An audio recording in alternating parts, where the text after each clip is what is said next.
अमन ने काफी कॉल करने पर भी जब प्राची ने उसकी एक भी कॉल रिसीव नहीं की तो अमन ने भी हार मान ली।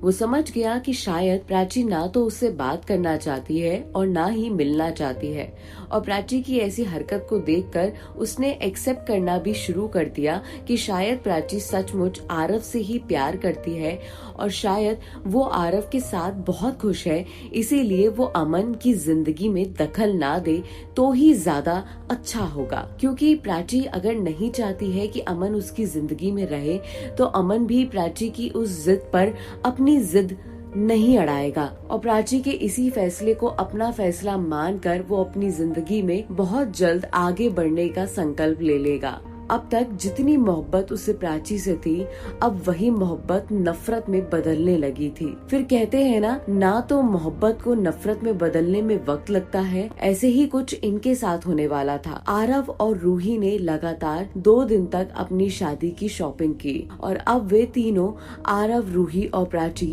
दिल्ली से इंदौर वापस जाने के लिए तैयारियां करने लगे। अगले दिन सुबह 9 बजे इन तीनों की फ्लाइट थी दिल्ली से इंदौर रवाना होने के लिए। प्राची तैयारियां करने लगी थी, पर पता नहीं अंदर ही अंदर उसे कौन सा डर सता रहा था। वो खुद नहीं समझ पा रही थी कि उसके मन ही मन में क्यों बेचैनी सता रही है, क्यों उसके मन में ये पछतावा है, वो जाना क्यों नहीं चाहती है। उसे ऐसा लग रहा था जैसे कोई अपना उसे रोक ले, कोई अपना उसे ये कह दे कि प्राची रुक जाओ। वो जिंदगी भर यहाँ रुक जाना चाहती थी, बस कोई एक बार उसे कह तो दे। पर ये उम्मीद उसे किससे थी? वो उम्मीद लगाकर बैठी थी। वो पता नहीं क्यों रुकना चाहती थी इस बार दिल्ली, जबकि वो सच जानती थी कि अमन अपनी वाइफ पूजा के साथ खुश है, तो फिर ये उम्मीद क्यों लगा रही थी? अमन उसे एक बार आकर कहेगा कि प्राची रुक जाओ, मैं आज भी तुम्हारा इंतजार कर रहा हूँ, लौट आओ प्राची। इन सारी झूठी उम्मीदों पर अपने आप को दिलासा दे रही थी वो प्राची अभी अपने कमरे में बैठकर अपना बैग पैक कर ही रही थी, तभी प्राची उसके पास आई और प्राची की तरफ कुछ चीजें बढ़ाते हुए बोली, देख ध्यान से सुन ले, मैंने क्या क्या रख दिया है।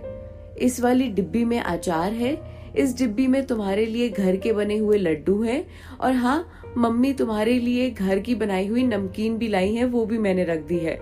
तो वहाँ जाकर तीनों चीजें खा लेना, वरना पता चले कि तुम्हें याद ही ना रहे। अरे नहीं बाबा, खा लूंगी, और अब इतनी भुलक्कड़ भी नहीं हूँ मैं।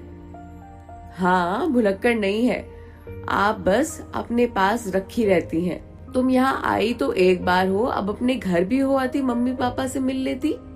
वो बेचारे कब से तुमसे मिलने के लिए राह देख रहे हैं, उनका भी मन होता है तुमसे मिलने का। वो भी सोचते होंगे कि आज नहीं तो कल मेरी बेटी उनसे मिलने आएगी। तुम इतनी कठोर क्यों होती जा रही हो प्राची? क्या तुम्हारा मन नहीं होता उनसे मिलने का, उनके साथ बैठकर 4 बातें करने का? यार, माँ बाप है वो तुम्हारे। मधु की बात सुनकर प्राची कुछ सोचते हुए बोली, माँ बाप मैं जानती हूँ, अच्छा अच्छे से जानती हूँ कि वो मेरे माँ बाप है, तभी तो जल्द से जल्द उनके पास जाऊंगी, पर इस हाल में नहीं। मैं जब तक कुछ नहीं बन जाती तब तक मैं उनके पास नहीं जाऊंगी। मैं उनका सामना ऐसे नहीं कर सकती। जैसे ही मैं आईएएस बन जाऊंगी मैं उनके सामने जाऊंगी और फिर मैं उनके मुताबिक शादी कर लूंगी। मैं ऐसे उनका शादी का प्रेशर सहन नहीं कर सकती। प्राची की बात सुनकर मधु कुछ जवाब दे ही पाती, इससे पहले ही निखिल मधु की बेटी को अपने हाथ में लेकर आया और मधु की ओर उसे बढ़ाते हुए बोला, कब से रोए जा रही है ये देखो, इसे संभालो।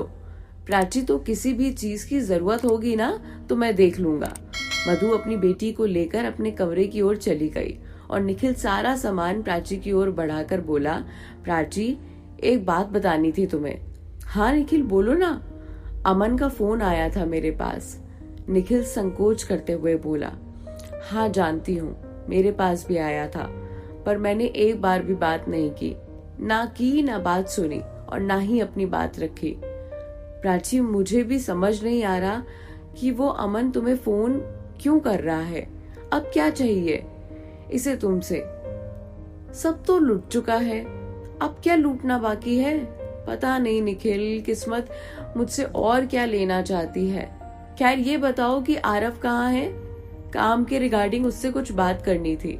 आरव तो रूही के साथ कहीं गया हुआ है। अच्छा ठीक है, जैसे ही आ जाएगा मैं बात कर लूंगी, वरना मैं अभी उसे कॉल लगाकर देख लेती हूँ। ये कहते हुए प्राची ने अपना फोन उठाया और आरव को फोन करने लगी, पर आरव ने एक बार भी कॉल रिसीव नहीं की। प्राची ने उसे लगातार 15 से 20 बार कॉल किया, पर आरव ने एक बार भी कॉल रिसीव नहीं किया। ये देखकर प्राची को बहुत गुस्सा आया और शाम को 8 बजे आरव रूही के साथ लौट कर आया तो उसे देखकर प्राची गुस्से में बोली, how can be you so irresponsible in this way? तुम्हें कितनी बार बोलती हूँ कि कम से कम कॉल तो रिसीव कर लिया करो आरव।